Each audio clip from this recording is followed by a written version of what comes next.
locations at gfsstore.com today.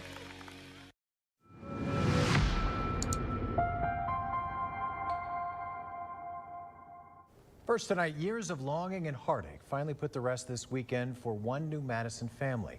A World War II Navy navigator returning home this afternoon to finally be laid to rest with his relatives. Lydia Bice was there with his family to welcome him home and shares the touching story. Harley Edwin Alexander was born in New Madison in March of 1922. He joined the U.S. Navy on August 4th, 1942, and served on board the destroyer USS Glennon during World War II, where he tragically lost his life. 82 years later, his nieces and nephews and fellow veterans welcomed him back home to the Miami Valley. His niece and nephew were contacted back in 2017 to provide DNA samples, but they didn't hear back until this year. Sadly, all of Harley Edwin Alexander's siblings are now deceased, but when his niece and nephew heard they were a match, they knew it was time to bring him home. And when you think about the parents, he came from a large family. There were 6 brothers and 3 sisters, and they are all gone, and they all missed Harley. They really did. He'll be buried beside his mother in the local cemetery. I almost feel them with us. A graveside service with full military honors for Harley Alexander will be held at Green Mound Cemetery in New Madison on Saturday at 11 a.m. If you drive through downtown Greenville this weekend, you may notice many American flags out in roundabouts and the rest of town in honor of him. Back to you. Lydia, thanks. We now know the name of the man who died last night in a motorcycle crash in Huber Heights. 48-year-old Michael Adams was killed along Bell Fountain Road. That crash remains under investigation. Tonight, we are learning more about the events leading up to a deadly officer-involved shooting in Cincinnati. Now, police there say the suspect, Juan Max, stabbed a woman multiple times, then led police on a chase. A chase ended in Over the Rhine, and that is where David Winter is now with the details. The car, that Toyota Camry, was stopped right at this next intersection where you see those cars driving now. That's 12th and Elm. He then crossed into the park, crossed the street, and came right over here to Memorial Hall. Now take a look at some video that we have from a city camera of the suspect crossing through the park with a handgun in his right hand. Keep in mind, this is at 7:15 p.m. There was an event happening at Music Hall, another event happening here at Memorial Hall starting at 7:30, just 15 minutes later. It was a beautiful evening with a lot of people out enjoying the park, as the chief would say at a press conference this morning where she showed body cam video with officers pleading with the suspect to put down his weapon. This was a recipe for disaster. Don't do it no more. You better not do it no more. Drop it, man. We ain't gonna do it no more. Just drop the gun. Come on, man. Be smart. Be smart. Don't pop with me no more. I'm gonna lay it down. Lay it down. Lay it down.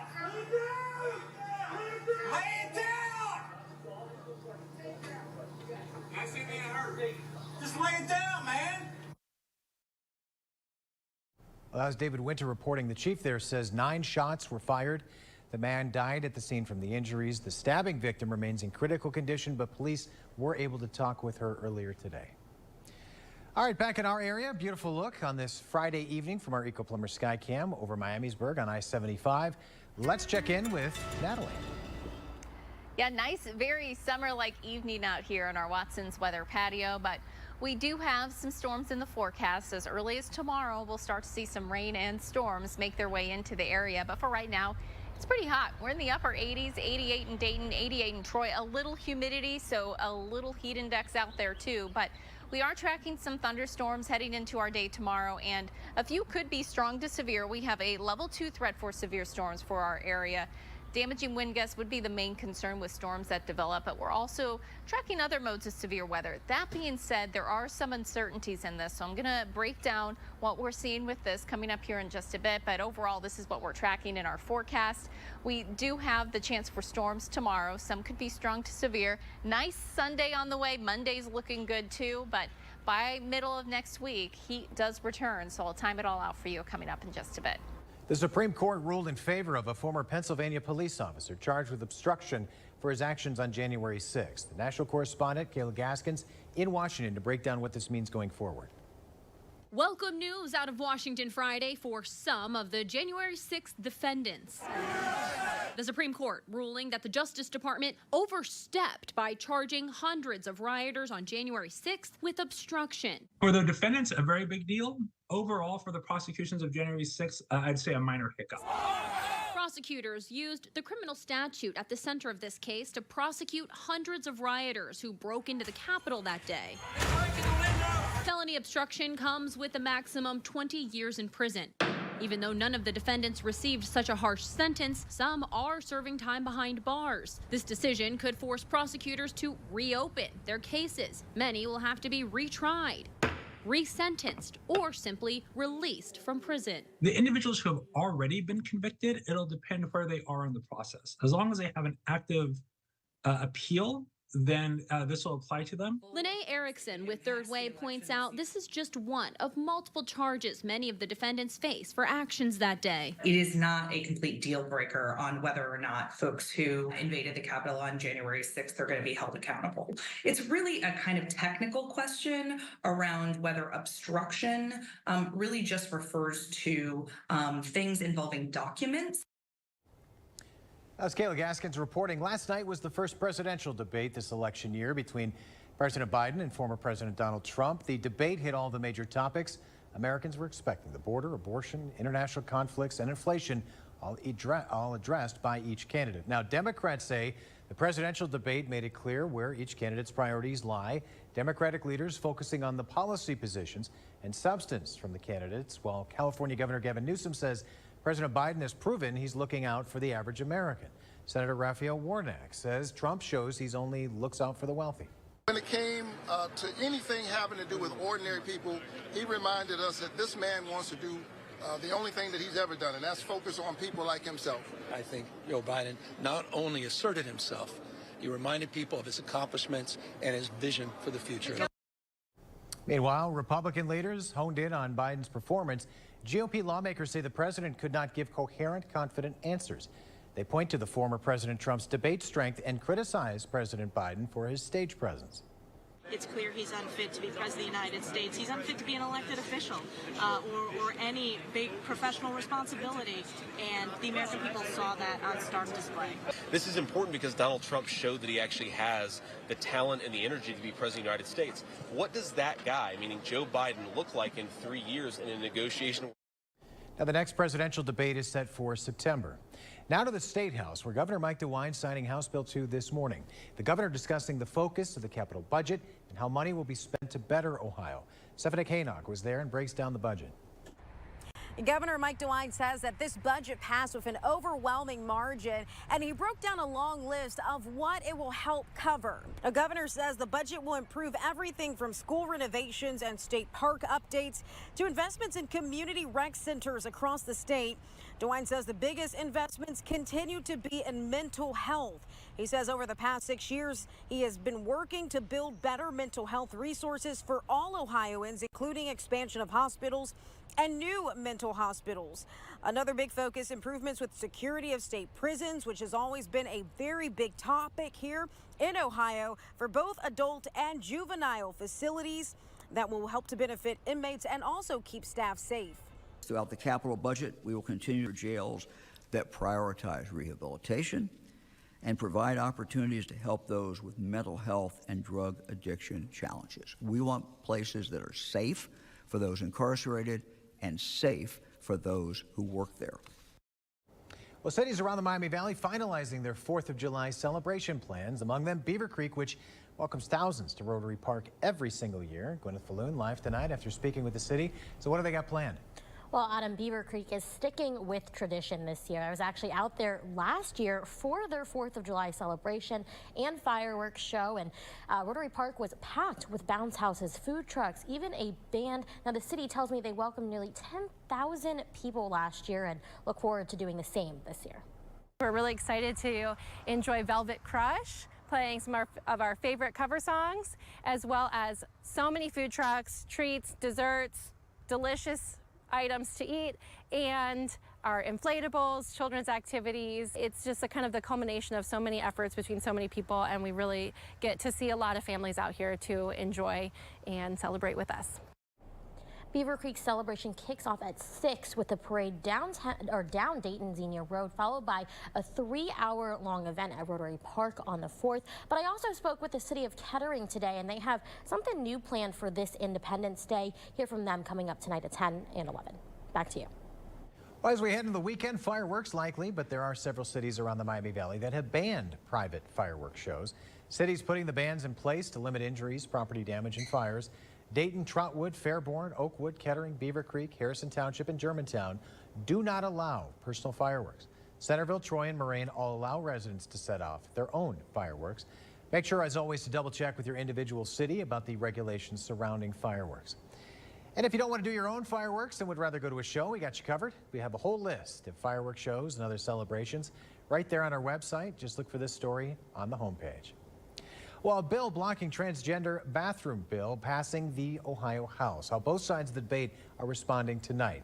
And a new outdoor gear consignment shop open in Miamisburg. A look at how it works next. Plus thunderstorms in the forecast for tomorrow. I'll time out our risk for severe weather coming up. You're watching Dayton 24/7 now.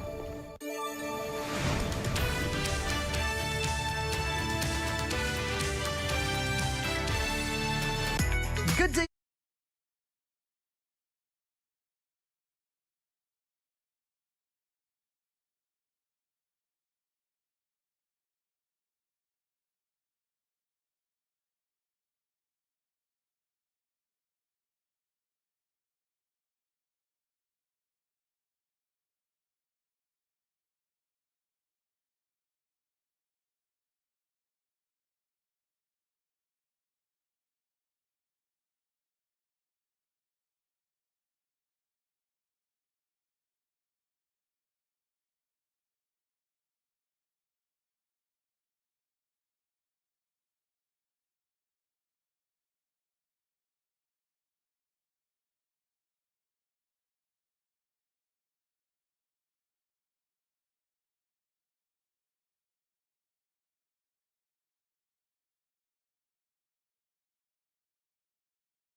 In concert. Weather Window, presented by the National Weather Desk. A perfect but small dust devil made a rare and very brief appearance yesterday near Lynchburg, Virginia. Storms in Utah not only brought heavy rain, they also lit up the sky with bolts of lightning, and the northern lights made a faint appearance in Montana. NOAA's Space Weather Prediction Center says a strong geomagnetic storm could make them visible again tonight in northern states. For more content like this, like the National Weather Desk on Facebook.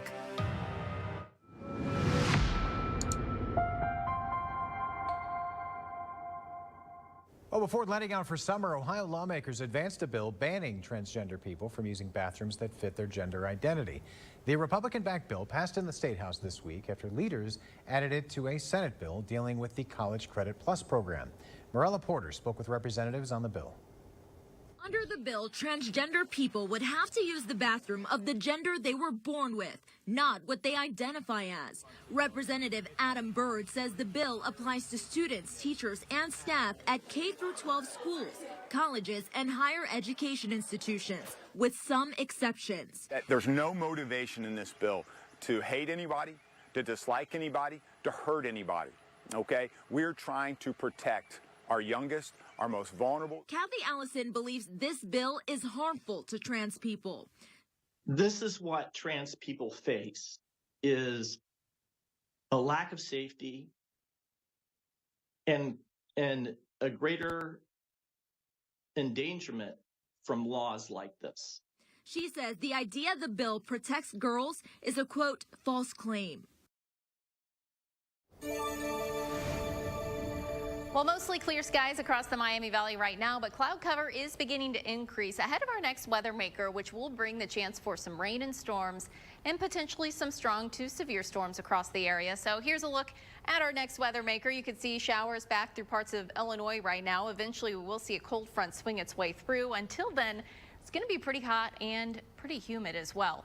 But showers possible as early as tomorrow morning. So this is about 7 a.m., potentially a few scattered light showers around, and then by later into the day, we'll track the potential for maybe a few thunderstorms beginning to develop. Now, this particular model right here does show some storms and showers. This is about 3 p.m., although it does appear that our strongest activity may be off to our northeast, followed by some clearing. That being said, early afternoon into the evening, we do have the potential for a strong to severe storm developing across the area, and even a few thunderstorms possible early into the day on Sunday as well, before we get some nice and quieter as well as cooler weather slide its way in for the start of the next work week. So again, we do have a level 2 threat for severe storms tomorrow. It does appear our greatest risk will be off to our northeast. That being said, have a way to get those weather alerts for tomorrow. Our primary risk would be damaging wind gusts.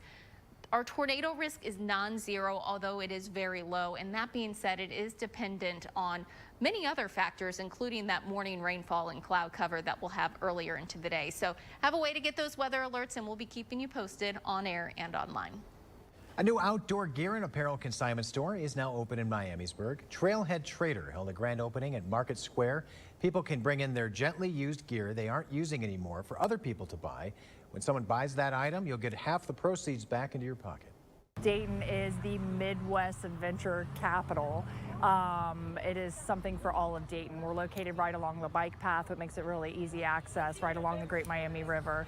So everyone in Dayton is encouraged to involve in this. It is a huge outdoor community, so I know we all have a lot of gear and a lot of gear to share.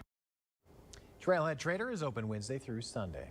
All right, here's a story from our partners at the Dayton Business Journal now. A project to restore an historic apartment complex in Dayton just got a $2 million tax credit from the state. The Commodore Apartments is an empty apartment building being renovated to once again serve the community. Now, the building has 43 studio, 1-bedroom residential units. That project expected to cost $7.3 million in total. The tax credit comes from the 32nd round of the Ohio Historic Preservation Tax Credit Program. And if you'd like to read more about that, you can go to Dayton247now.com. You'll find that story and others like it under the Dayton Business Journal heading in the News tab. Well, for many kids that rely on schools for their meals, the summer can be tough. And that's why we're continuing to partner with Feeding America for Sinclair Care's Summer Hunger Relief. Just scan the QR code and you can help provide meals for children and families here in the Miami Valley. And tomorrow, please join us for Sinclair Care's Summer Hunger Relief, a special in partnership with Feeding America. You can see how communities are combating hunger to help put food on the table and how you can help families in your own neighborhood.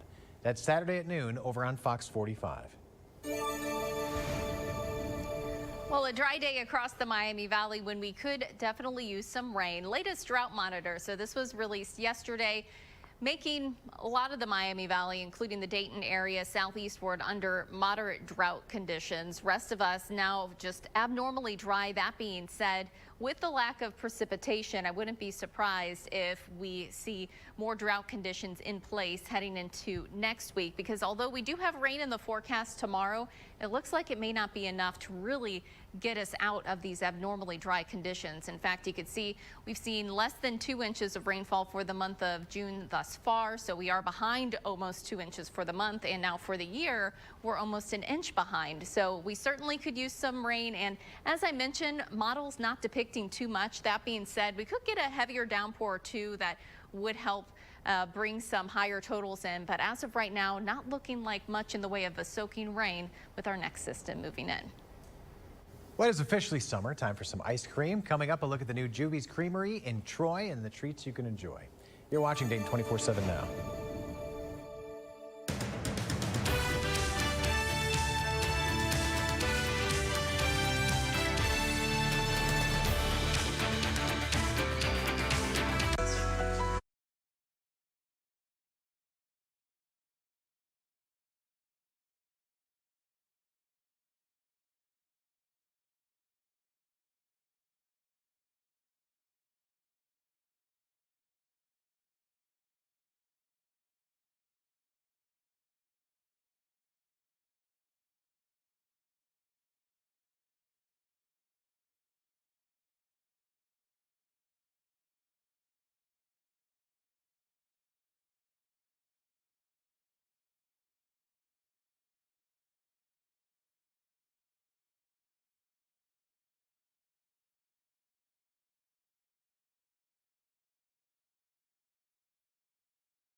That was my line. Gina! The Dayton 24/7 Now News app, brought to you by the Jeff Schmidt Auto Group. Well, it is officially summer, and as temps rise, the craving for a favorite summer treat is only getting stronger. So we sent Tej Joshi out to the new Juby's Creamery in Troy to see all the goodies they're scooping up. I have good news for ice cream lovers. This is Juby's Creamery, a locally owned ice cream spot. This is their newest Troy location, of course, here and at their Fairborn and Moraine locations. The motto is ice cream you'll never forget. And I want to show you around a little bit. They got delicious flavors that they actually make themselves at their Fairborn location. And they have some specialty summertime delicious flavors that you can come in here, the seasonal ones for you to enjoy. But here's what you need to know. As I said, the good news here is that this Troy location, their newest location, is now open. There's an official ribbon cutting ceremony happening next week, but even today, this weekend, whenever this summer, you can come in here and enjoy the delicious local ice cream. Of course, my favorite one here is the Choc-O-Lot that has literal Esther Price pieces in it, a dark chocolate taste. There's good stuff across the board. If you want to support a local business and have some delicious frozen treats this summer, of course, Juby's Creamery might be the place for you. My friends, back to you in the studio. Well, any day is a good day for some ice cream, but especially here recently with the heat. We do have overall another hot one on the way tomorrow. Temperatures upper 80s, close to 90. Factoring in the humidity, it will feel hotter. Now, I know this looks like storms all day. Not necessarily the case. We'll see hit or miss showers, few thunderstorms, and then by the afternoon, the potential for a stronger to severe storm. So just have a way to get those weather alerts for the day tomorrow. By our Sunday, it's looking better. A few lingering showers early into the day on Sunday possible, but lower 80s, sunshine by the afternoon. Sunday is looking really nice. Monday's looking really nice too. Lower humidity, comfortable weather with temperatures even in the upper 70s possible, but heading into next week, we do start to see those 90s return, lower 90s, in fact, by our Wednesday, and then by Thursday and Friday, we do have scattered showers and thunderstorms continuing across the area, turning a little cooler thanks to the rain, but other than that, it will stay very warm and humid. So looking pretty good. Again, Saturday, we are going to be tracking the potential for some storms. We'll see some showers in the morning, and really afternoon activity is going to be dependent on how much cloud cover we have, how much early day precipitation we have. But as of right now, it does look like the greatest risk will be off to the east.